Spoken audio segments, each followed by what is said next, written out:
again. And today we are talking about Chapter 15, Housing and Urban Development. And like all the other chapters, I have a friend. Sometimes they're qualified to talk about a chapter. Sometimes we're just regular people in a grocery store saying, I don't know, what's the Department of Interior? So today for Housing and Urban Development, Joshua V. Barr, hello Joshua, is very knowledgeable. And we're going to do our best to stay on track and talk about housing and urban development, but he's probably going to birdwalk all over the place because he's got amazing experience. And I'm lucky to call him a friend. So, Joshua, thank you for being here. Let's start off first. What is burning a hole that you got to get out of your mouth? How you coming in hot? Oh man.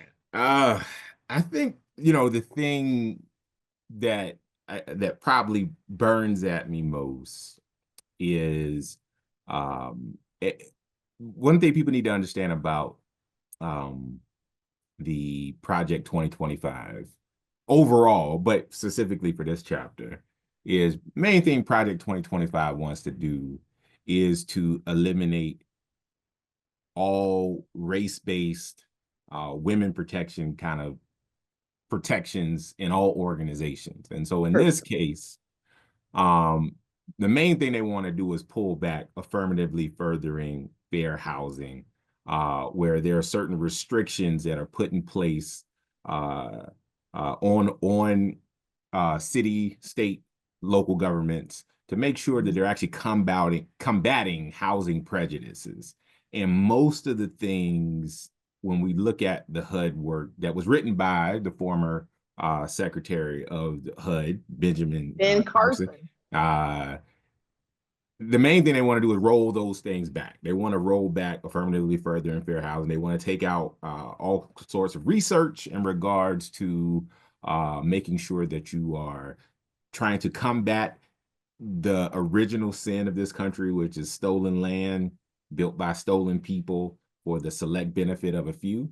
And everything that I really focused on when I looked at this chapter really dives into making sure we reverse these policies of doing research, understanding where discrimination is, whether it's in property appraisal, whether it's in making sure that communities are giving funds to those who need it the most. And the thing people need to understand, certain programs like the Community Development Block Grant Program, which is CDBG, Mhm. those things focus on making sure that if we're going to improve the community, if you're going to receive funds as a city, as a town, to improve housing options for your constituents, for your residents, that you need to be dedicating about 70% of that to low and moderate income housing. You might say, well, why do we need to help them? But the thing is, you have to understand when you actually address those at the bottom, that boosts the economy and the benefits for all people. And trying to cut those things out, repeal those things, eliminate things like the Housing Supply Fund, which is designed to give local government and nonprofits the ability to buy housing to protect it from these large investment firms from buying properties from people. Mhm. That's dangerous. That means that the rents will continue to go up for people. That means it will make it harder for people to buy their own homes, which is the ability to build equity that they can pass down to their children to start a business, and can affect ultimately property values. And that's probably what really burns at me to see. They really want to roll back protections for people on the lower end of the social economic uh, class, and which ultimately will affect more melanated persons than other groups. But everybody's going to be affected because again, the largest poor group is actually people of European descent or white people. So we have to make sure that these things are addressed and that people are letting their voices heard to say, we need these policies. We need Mhm. CDBG, that's community development block grant funding that's going to target and address low and moderate income housing in our communities, because ultimately that creates a safer community. James Baldwin said it best, and I'll end here. We have yet to understand that if I am starving, you are in danger. And one of the basics that every human being needs is shelter, protection from the elements, and the ability to make a house a home for your family, and ultimately benefiting the greater community, keeping everyone safe and secure to be what they desire to be. Mhm. Well, first off, thank you for coming in hot. I really appreciate it. Second off, if you're invoking James Baldwin, my favorite James Baldwin quote is, "I can't believe what you say because I see what you do." And I think that that's a really important thing to be mindful of when we're talking about whose agenda is being called for loyalty to, right? So before we get specifically into the chapter, I want to point out something this is when I have a hard time staying on subject. So feel free to be like, Jessica, over here, time's a ticket. But I want to point out a kind of baseline throughout the whole Project 2025. So again, we have established this was the mandate for leadership was originally written in 1979 in response to Carter for his progressive agenda items, which is interesting because in response to Carter, the agenda presented as the mandate of leadership is a different kind of activism that they're trying to put inside the right to a different agenda. So same tools, different way of doing it. And what Joshua, what you spoke of that I think is so important to understand is that when we start talking about race, gender, class, things like this, and the emphasis on building wealth primarily around building equity, there's only certain people who have the privilege of focusing on building wealth and equity, and those are the people that the Heritage Foundation is most rallying around, right? Right. It's people who are at a class level where they are paying attention to generational wealth and equity. When they'll name that when us bad people are bringing up race, gender, class, et cetera, or the inequitable opportunity to create equity-based wealth that you can then pass generation to generation. The theme that shows up is by pointing out race and gender, they are expressing or feeling oppression, right? I just want to raise my hand. That's not how that works. But if we can't understand the baseline assumptions, right, then it's really hard to have these kind of conversations.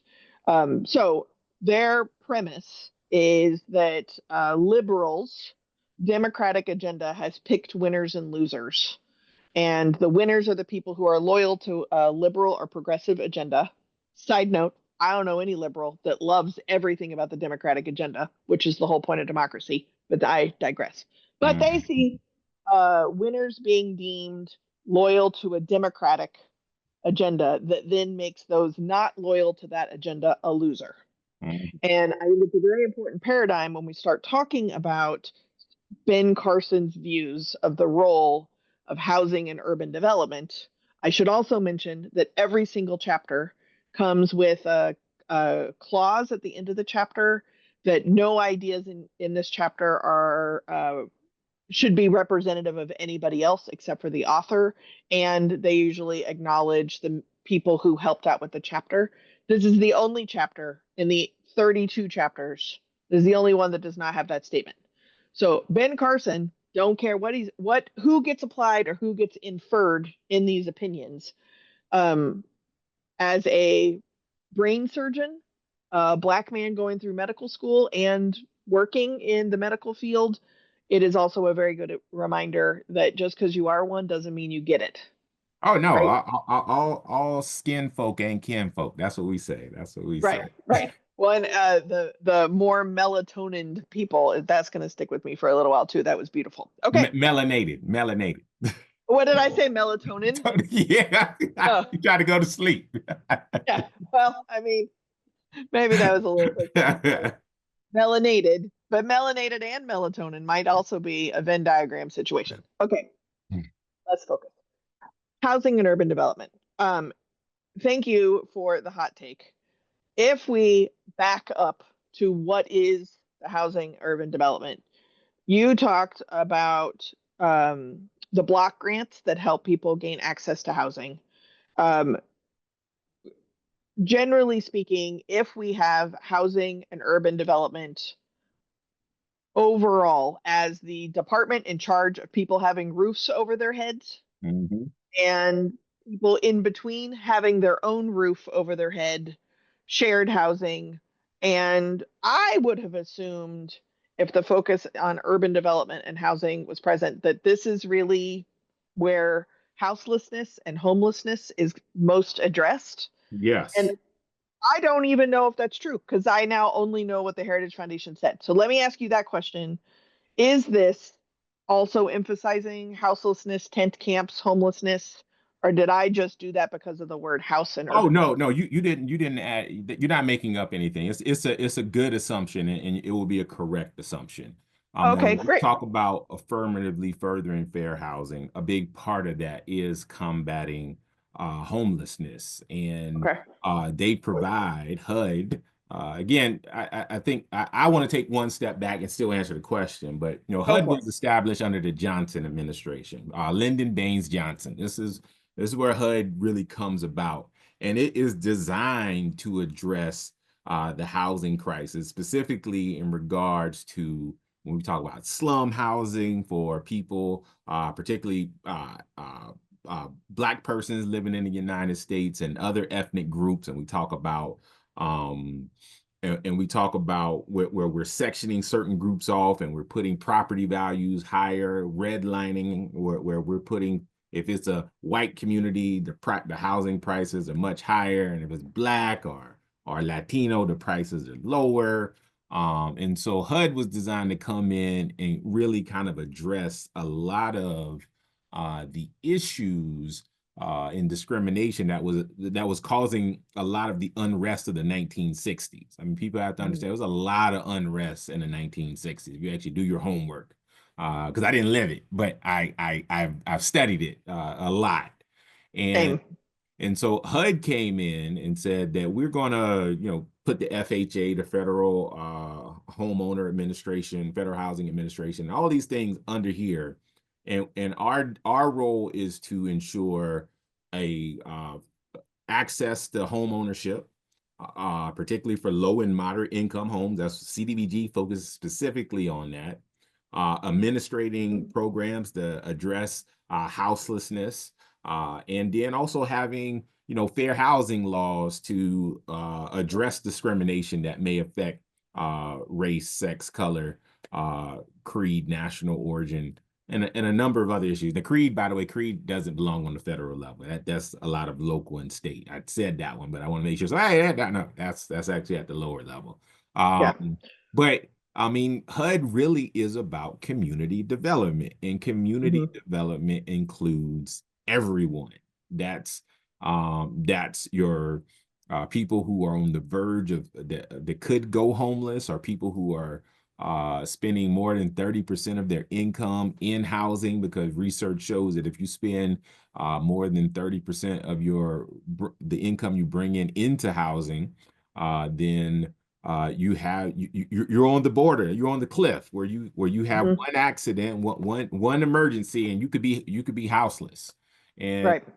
there are a lot of programs in place for affordable housing, for promoting home ownership, for combating homelessness, and community development, which includes businesses investing in um, um, uh, minority-owned, women-owned businesses, making sure that we're promoting that, because understanding that if you, especially using CDBG funding, if you utilize those things to address like youth homelessness, CDBG funding can be used to address youth homelessness. If you utilize these things to address the challenges of living in a community, making sure that people have the access to housing, both ownership and rental, it creates a safer community. It Right. creates a community where anybody can walk down the street. You don't have to worry about, somebody maybe trying to, hit you up for money, or maybe even mugging you. And I know I'm painting a grim picture, but that's what part of this is about. It's HUD was created to make sure that those who are in danger of losing housing, those who are being stuck in slum housing and can't move up the socioeconomic ladder, that they have the opportunity through federal funding that is designed to develop a community where everyone has access to housing, where everyone has access and the ability to transition and move up the socioeconomic ladder to build equity. And so, Mhm. yes, part of that is about combating homelessness because, again, that affects property values, which is what a lot of this is about. Right. Well, I appreciate kind of the clearer backstory because I had to check my own assumptions or lack of knowledge. And in reading the whole thing, the only place that houseless or homelessness shows up is the chapter that's specific to census-based questions. That's it. There's not a single mention anywhere in the guide or the mandate for leadership other than that particular place. Well, There is but you would understand why, right? They're not a threat. If you're homeless, you're not a threat to me. right. Not in the people who wrote this. Like, Yeah, 100%. I just closing loops right. as we're doing all these videos. So if that is the case, what is interesting is that the non-discrimination piece got a shout out for the Department of Justice chapter, because what you're identifying as like assisting equitable access to housing for people is being interpreted, and this is a very important mindset when we're talking about who is writing these documents, but it is being interpreted or experienced as discrimination.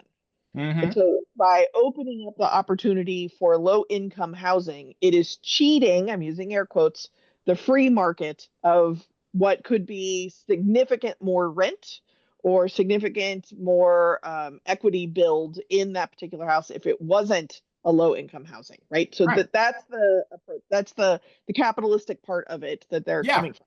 So Yeah. so when we transition into kind of like what the key points that are nailed inside of this particular document, we are talking about public housing. We are also talking about the mortgage lenders, Mm-hmm. and the percentages that you used were even mentioned in the Federal Reserve chapter, that rent is supposed to be 30% of your income and mortgage could be up to 43%, according to the Federal Reserve chapter. There are no citations of where these numbers are coming from. But I also think that it's really important to mention that if you're paying more than 30% rent, it's not like you can go to your landlord and say, well, I should be paying less rent because this is how they don't care, Oh no, right? they don't care. No, No. no, And no. depending on if we as we toss more power to local municipalities, counties, states, renters' rights and landlords' rights are something that I do think we need to really know and understand. A lot of times maybe we're living in a particular state when we started renting, and now we're in a different state, so we assume it's something very similar. But these laws change regularly Yes. and on a local, municipal, county, state level.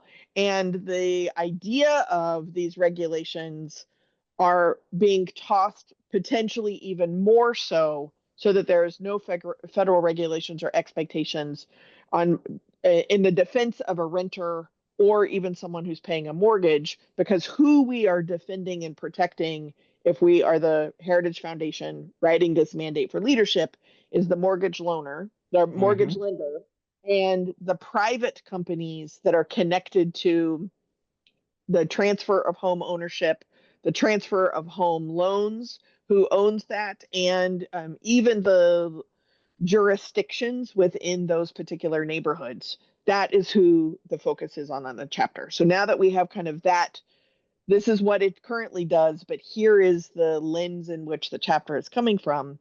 The four key points of this chapter, and I'm going to mention them, and then we can take them one at a time.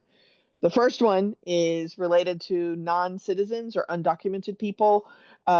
They will no longer be allowed to live in any federal assisted housing, including mixed status families. Mm-hmm. That is a bold statement. Two, time allowed for receiving housing benefits will be limited.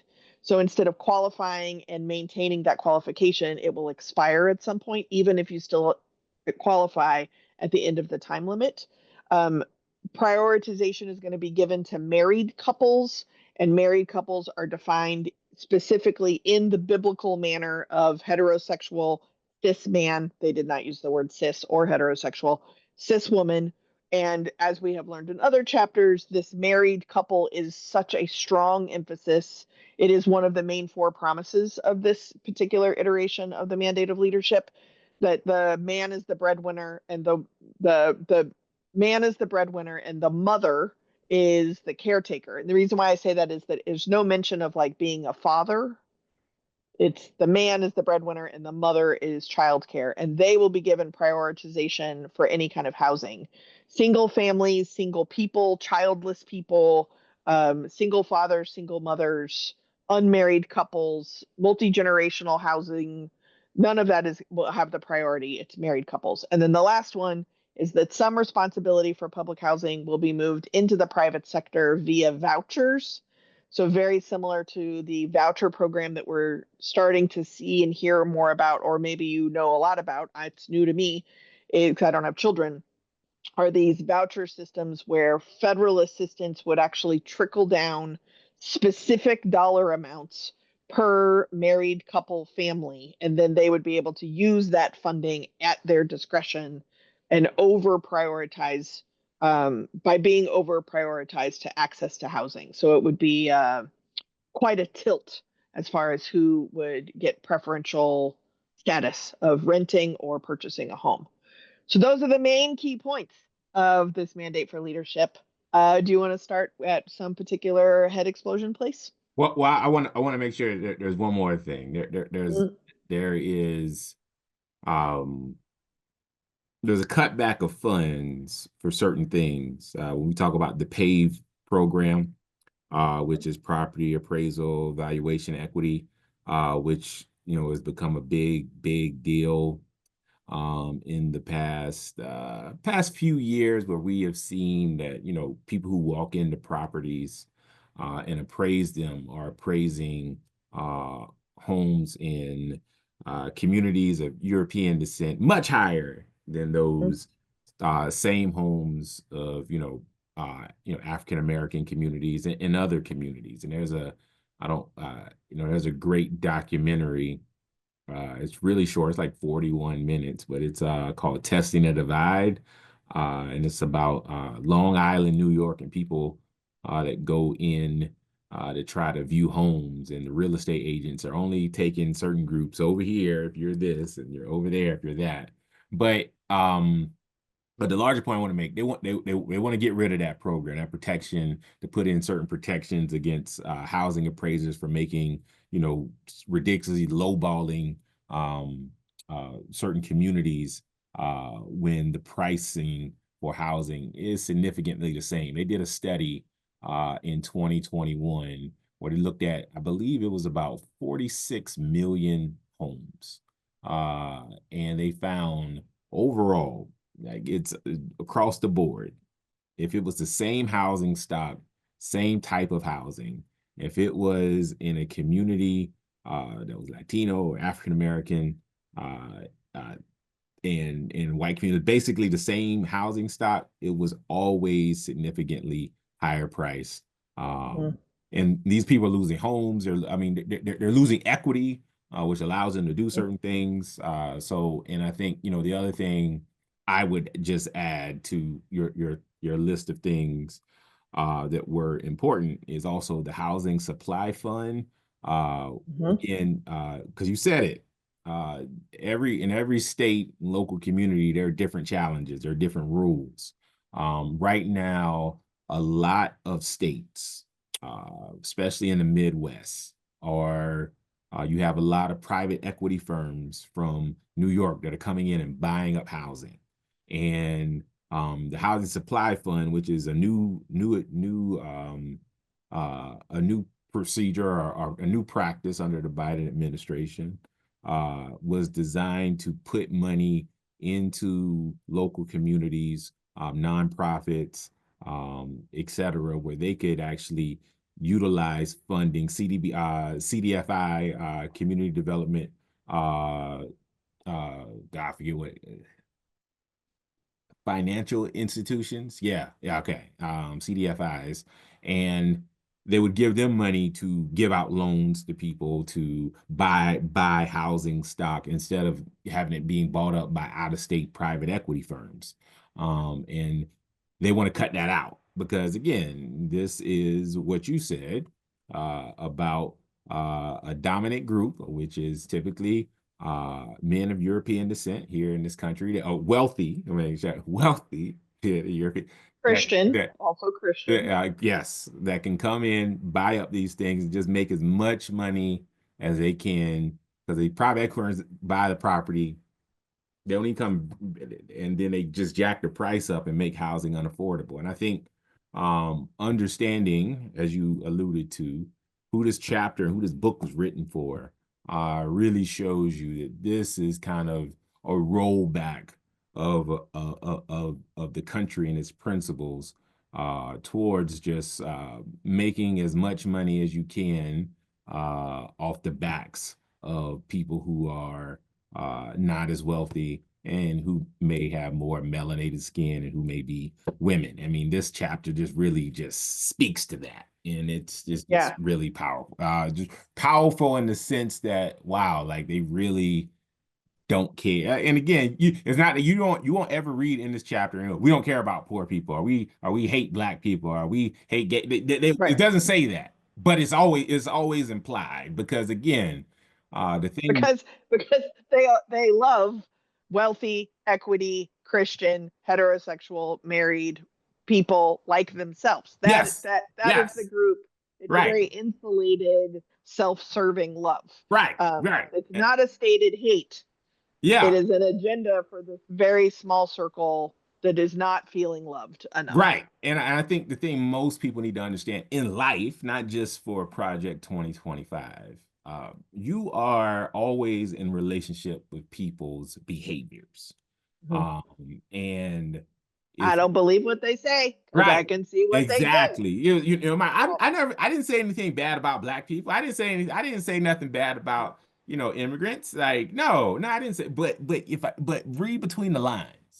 right, And you read this one and you talk about the rolling back of progressive policies from Biden, from Johnson, et cetera, and putting an emphasis on taking away funding to build up low moderate income communities, right, and putting more power, especially when you want to get rid of political appointments, and you want to, well, you want to reinstate political appointments and basically remove people who've been in those right. positions forever, so you can put in people you want. Because I think this chapter and a few other chapters talk about that. Right. But Well, the sentence that shows up all the time, and I say this in almost every video, the idea of replacing civil servants with political the appointments, appointees, right? interim appointments don't need congressional approval, but Hmm. any political appointments, the emphasis, this is the sentence, is nonpartisan civil servants who are loyal to the president's agenda. Right, And if we remove civil servants who will pursue the president's will, then first off, that's not a nonpartisan person, and it completely usurps the culture of civil servants. right. Right. Yeah, So yeah, all your points are important, but I just want to make sure people understand this chapter is written to say we're putting power back into rich white guys. Yeah, let's go. Like, yeah. And I want to add too for people who aren't experts or following this is that the programs that you're talking about like survived Nixon, Reagan, both Bushes, hmm, Trump's first term, right? Like it's not.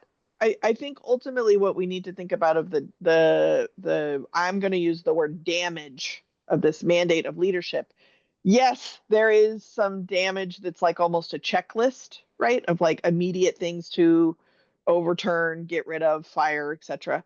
But it's the cultural shift that I think is what we as people need to be pushing back on the most. right, That democracy is based on checks and balances. And if we can somehow, or they, I guess, can somehow both limit the access to what is actually happening here and stack this small group of people with people who have loyalty to one type of agenda for forever, right? Like right, the next president's going to have this agenda. The next president's going to have this agenda unless we just get straight to an oligarchy.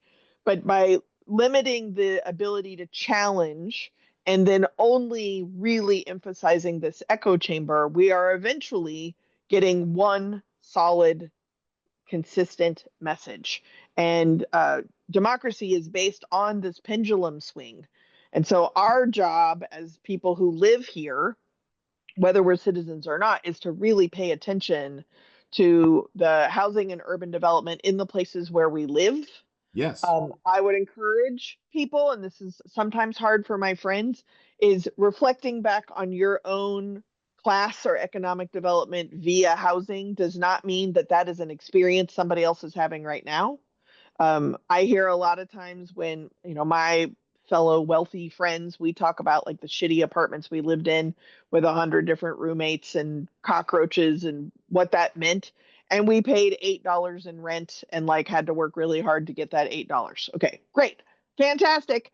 And why don't we listen to what's really happening right now and what the predatorial landlord contracts are like, what Mm. predatorial loan contracts are like, Mm. when we're talking about appraisals of properties and how bias and segregated neighborhoods are losing out on equitable opportunity. If we are not paying attention to that, they certainly are not going to be. Of course. So that's Right. our job to really kind of be able to pay attention to this. Do you have, because you're so familiar with these things, can can you talk a little bit about the non-citizen, resident, and mixed status housing folks that are currently living in federal, and I'm going to push it also to like state funded housing Hmm. because that is such an easy target of immediately evicting people. Is that what we're talking about? Yeah, I mean, I think when if you read it the way it is, I mean, prohibiting non-citizens again, and including all mixed family statuses from living in all federally assisted, and again, it's funny that you make the point that includes state because assisted is a very broad term, and most state and local housing does get some federal assistance, and if the federal government, HUD in this case, would say if you are housing persons who are not citizens. Again, and citizen is a very strong word because basically, if you have a green card, you're not a citizen. Right. You're not a That's citizen. important to You're a remember. legal resident. And Like, you could be receiving, just to be clear, you could be the place you live could be receiving federal dollars because it has solar panels on the parking garage. That's federally assisted. yeah, assisted is a very broad term. Right. Yeah. Right. Keep going. And so for a situation like this, and again, there are people who have been legal residents for years. Like some people never even want to. I don't want to be a citizen, but I can legally work here. Blah blah blah. Mhm. This would essentially pull their ability to have access to housing. And again, somebody be like, well, okay, why is that bad? Well, again, you live in a community. Every person in a well-functioning community provides some sort of benefit or service to the greater community. And depending on where you live, if you have a number of residents that aren't citizens per se, but they may be residents. They've been residing there, and they have been, whether they're here on a work visa, whether they're a resident, but they're legal resident, but they aren't a citizen per se. None of these people could live in federally assisted housing, which would help their ability to work in the community and provide a service to the greater community, so that we can all function and live in this community. And so there is a danger in having a policy such as that. And I think a big focus of the new administration has been on immigration, and this would be part of that. But yet we want to let more H1B B visas in again. Only Okay. if they're in demand. Non-citizen. Exactly. Only in the tech side. Of course. Again, this is how this policies are being. If it benefits them, it's okay. If it benefits anybody else, no way. Not okay. Right. So uh Well, I think when I was reading this chapter, I was really channeling of a very good friend of mine is retired. She's single, she's unmarried, Mhm. white woman on Medicare, Medi-Cal, Medicaid, right? Because we live in California. And upon retirement, COVID hit, post COVID, I helped her fill in the paperwork. She has been renting the same apartment for 32 years. Mhm. And the person who owned the apartment complex was getting a divorce. And as part of the divorce, they were going to sell it and like split the proceeds of the apartment. The apartment building then was purchased by a new landlord, and the new landlord said that the current residents would get to stay, but he's going to jack the rents up, right? Because Mhm. this the original landlord hadn't jacked the rents up in decades, right? Because there's elderly people who live in this, and that just wasn't important. So I helped my friend fill in HUD paperwork to get her apartment registered as a HUD home. So she didn't have to move, right? But the landlord benefits from that apartment being on the registry in my local county as a HUD home, and she doesn't have to move. And now she is paying what she was paying in rent, and that landlord is getting a subsidy of the difference between what the going rent level is and what the current tenant is able to pay on a fixed income. So the landlord was new to this program, so I helped him through the paperwork process of getting this apartment approved. And it's just this individual apartment, it's not the whole building. And I helped my friend, who's the tenant, fill out her part of the paperwork so that this agreement could happen, right? Not everybody has a me to help both of these parties. And the landlord, based on just economics, right, it deserves the going rate of rent if they now own the building because they have to pay the mortgage on the building, which is a higher rate than it was with the original owner. And the tenant also, based on California state law, can't have like an 82% rent increase in 1 year. Mhm. So I feel like that to me was kind of where HUD showed up, and I didn't actually even remember that it was a HUD application until I was reading this chapter. And then I was like, oh, so if that's kind of what it's doing, then very much to your point and to Ben Carson's point, is that landlords' equity and wealth building is the priority here. Yeah. And if we're going to quit the federal funding, maybe even the state funding, it isn't just poor people or more melanated people or poor melanated people who are really going to be impacted by this. If we are prioritizing heterosexual married couples with children in housing, this greatly impacts so many more people than just undocumented people or poor people or homeless people. And Mhm. I don't think people know that. And No, so, yeah, and that's why it's important to be ever vigilant. I mean, I think a right, lot of times, one of the biggest dangers. I mean, the thing people need to understand is, politicians are just temporary hired help designed to get us where we want to be.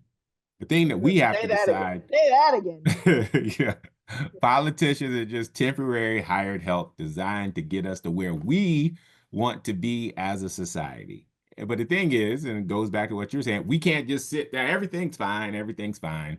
You know, I mean, politicians and people in political appointments, they're not superheroes. Most of them aren't super geniuses. They're just humans, and they have motivations. They have biases, and so we have to be vigilant. We have to understand yeah, Netflix and chilling is okay, but while you're chilling, people are suffering. And so we have to be vigilant. And I mean, I think, with this policy, the specific one you're talking about, if Ben Carson was actually paying attention and understood HUD the way I understand it, he says at the end of that section is like, local welfare organizations, not the federal government, should step up to provide welfare for the housing of non-citizens. All right.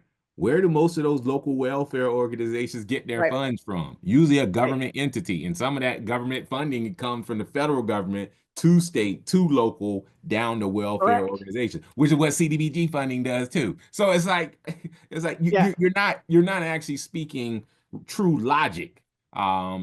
Because a lot of these, most nonprofits, they don't, you know, some of it is a lot of philanthropy, yes, but a It's lot of not it, just personal donations, though. right, yeah, Right. exactly. A lot of that Yeah. money is not personal donations. It comes from government entities who, again, post Lyndon Johnson with Nixon and every other president after him, uh, government has really stepped away from trying to hands-on solve a problem. They throw money at problems, and that's Clinton and Obama too. Like it's all of them.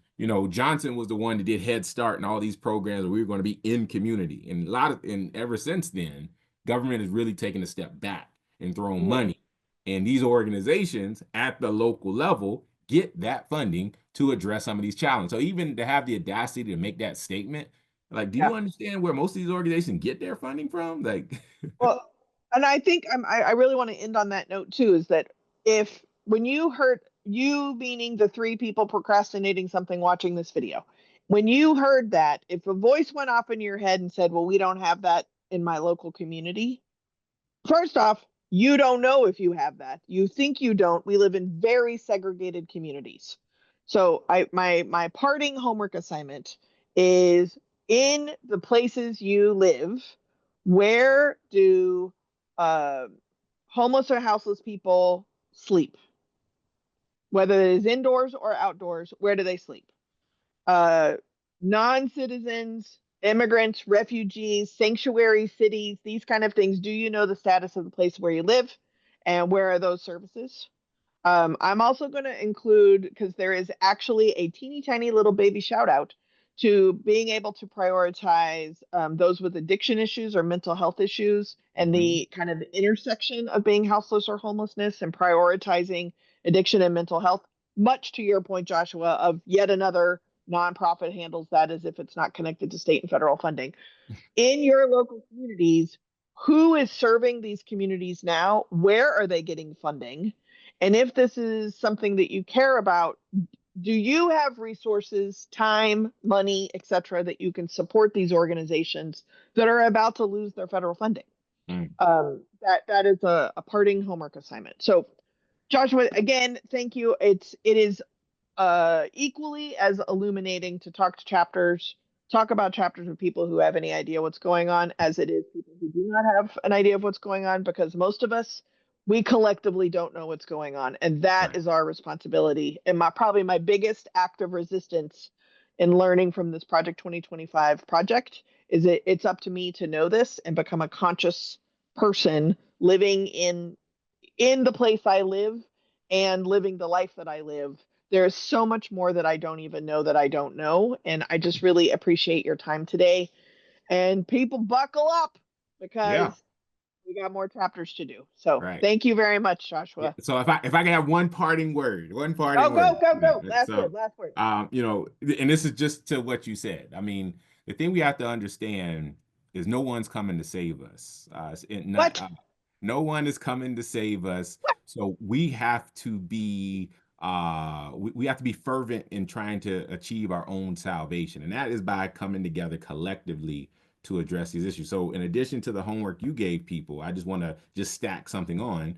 You need to understand in your local community, whether that's the county, the city, and heck, sometimes even the school, how much community development grant funding are we receiving as a community? How much goes into it, and where is that money going? Because the thing you need to understand, most politicians, they operate in their own orbit, in their own circle. And a lot of this CDBG funding, again, is supposed to go, 70% of that money is supposed to go to address the concerns of low and moderate income communities.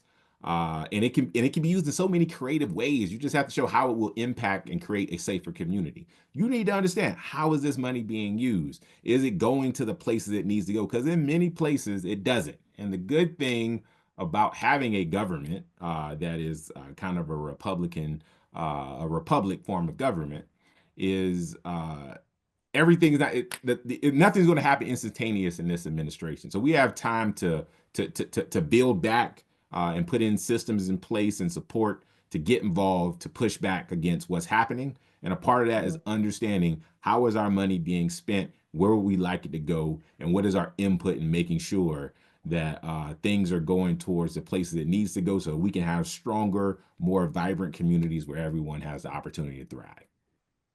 Absolutely. It's this half of the circle is what our tax dollars are doing, and this half of the circle is what we're doing with our dollars left over. And we get to make some choices. Thank you again. Super appreciate it. I'll catch you at the next video.